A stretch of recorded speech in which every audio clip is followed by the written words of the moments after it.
Fala pessoal, tudo bom? A matéria de vocês do nono ano ela é dividida em 4 partes, como eu falei para vocês em sala. Eu coloquei um cálculo da densidade, coloquei também, a gente vê a densidade relativa de alguns líquidos, quais teriam a maior chance de estar subindo em relação à água, ou estar ficando no fundo da água, e os estados físicos, que seria a próxima parte da aula. Bom, começando aqui pelo cálculo da densidade, a primeira coisa que a gente tem que lembrar é que o cálculo ele é feito com uma simples formulazinha, mas de qualquer forma que a densidade é a relação entre a massa e o volume de um corpo. Então, aquela velha pergunta que a gente sempre faz, o que é mais pesado, 1 kg de chumbo ou 1 kg de algodão? Por que a gente tem a impressão que o quilo de chumbo é mais pesado do que 1 kg de algodão? Porque o chumbo ele acaba que ele é mais denso, ou seja, o chumbo tem uma maior quantidade de massa em uma menor quantidade de volume em relação ao algodão. Então, essa relação massa-volume aqui, ela é muito comum quando, por exemplo, a gente vai falar da água. A densidade da água, ela é 1 grama por centímetro cúbico, ou ml. O que isso quer dizer? Quer dizer que a cada 1 ml de água, eu tenho 1 grama desse mesmo composto.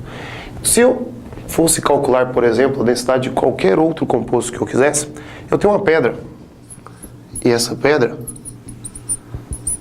tem um volume igual a 10 centímetros cúbicos. 10 centímetros cúbicos a gente utiliza porque esse composto é sólido, geralmente a gente usa ml para quando ele é líquido. Mas está falando dessa pedra de 10 centímetros cúbicos e a gente tem uma massa da pedra de 50 gramas. O cálculo da densidade, ele é feito a massa sobre o volume, então para a gente calcular a densidade dessa pedra, é só a gente pegar a massa dessa pedra dividido pelo volume dela. Então, teríamos que a densidade seria 50 dividido por 10. Então, a densidade dessa pedra seria de 5 gramas por centímetro cúbico. Mas como eu falei que essa aula é mais voltada para a sua prova, as unidades de medida que a gente vai ter na sua prova de massa e de volume são gramas e quilograma e volume, ml e litro. Bom, a gente vai trabalhar também sempre em líquidos, então esse volume vai ser em ml ou em litros. O que acontece?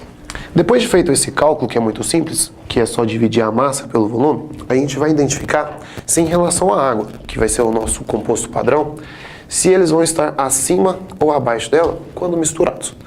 Se, supondo uma situação hipotética, como no seu exercício número 7 da sua lista obrigatória, eu tenho 4 líquidos. Tenho benzeno, tenho tetracloreto de carbono, tenho metanol e tenho água.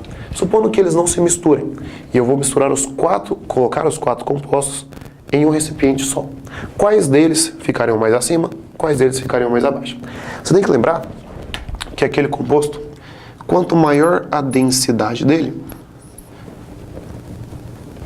mais para baixo ele ficaria no recipiente. Então, se nós temos 4 compostos, aquele dentre os 4 que tem a menor densidade seria o nosso metanol. Então, logo de cara a gente vê que aquele que ficaria mais acima seria o metanol aqui, ó. Então, seria o nosso composto número 1. Logo abaixo dele, eu preciso de alguém que tenha a densidade maior do que ele e a mais próxima dele. Seria, no caso, o benzeno. Composto número 2, sendo benzeno.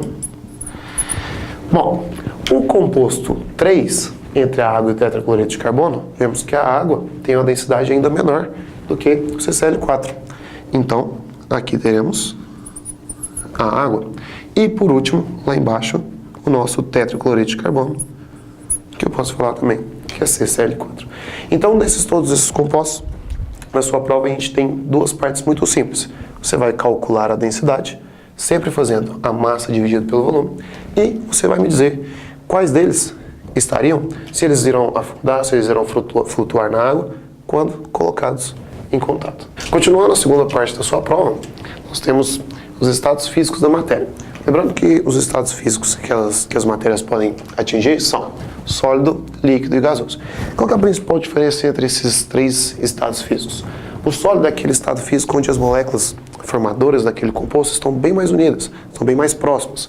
No estado líquido, a gente já consegue ver uma distância entre essas moléculas e uma agitação maior. A gente não tem forma definida igual no estado sólido.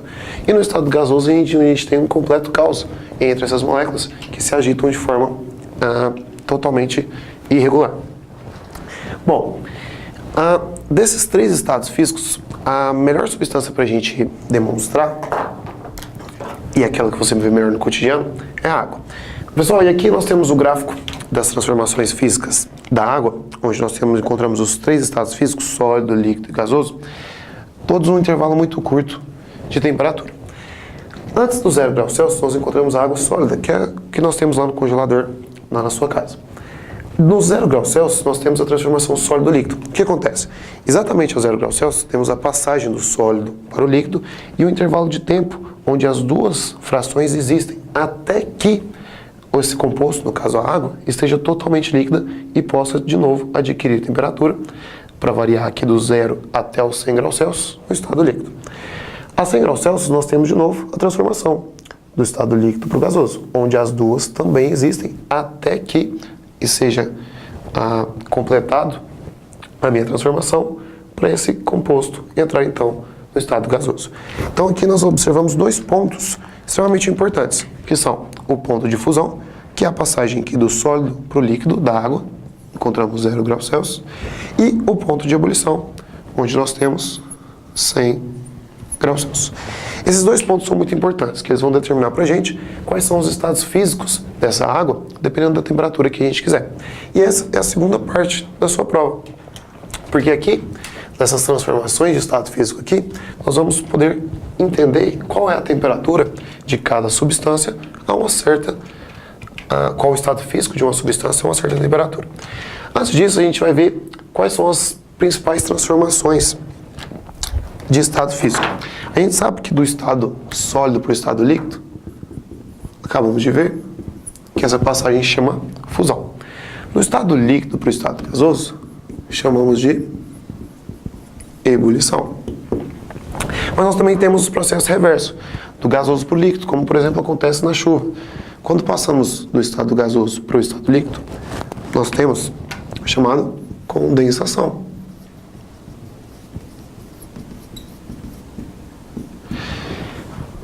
O composto que nós estamos falando é a água saindo do gasoso para o líquido, ela condensa.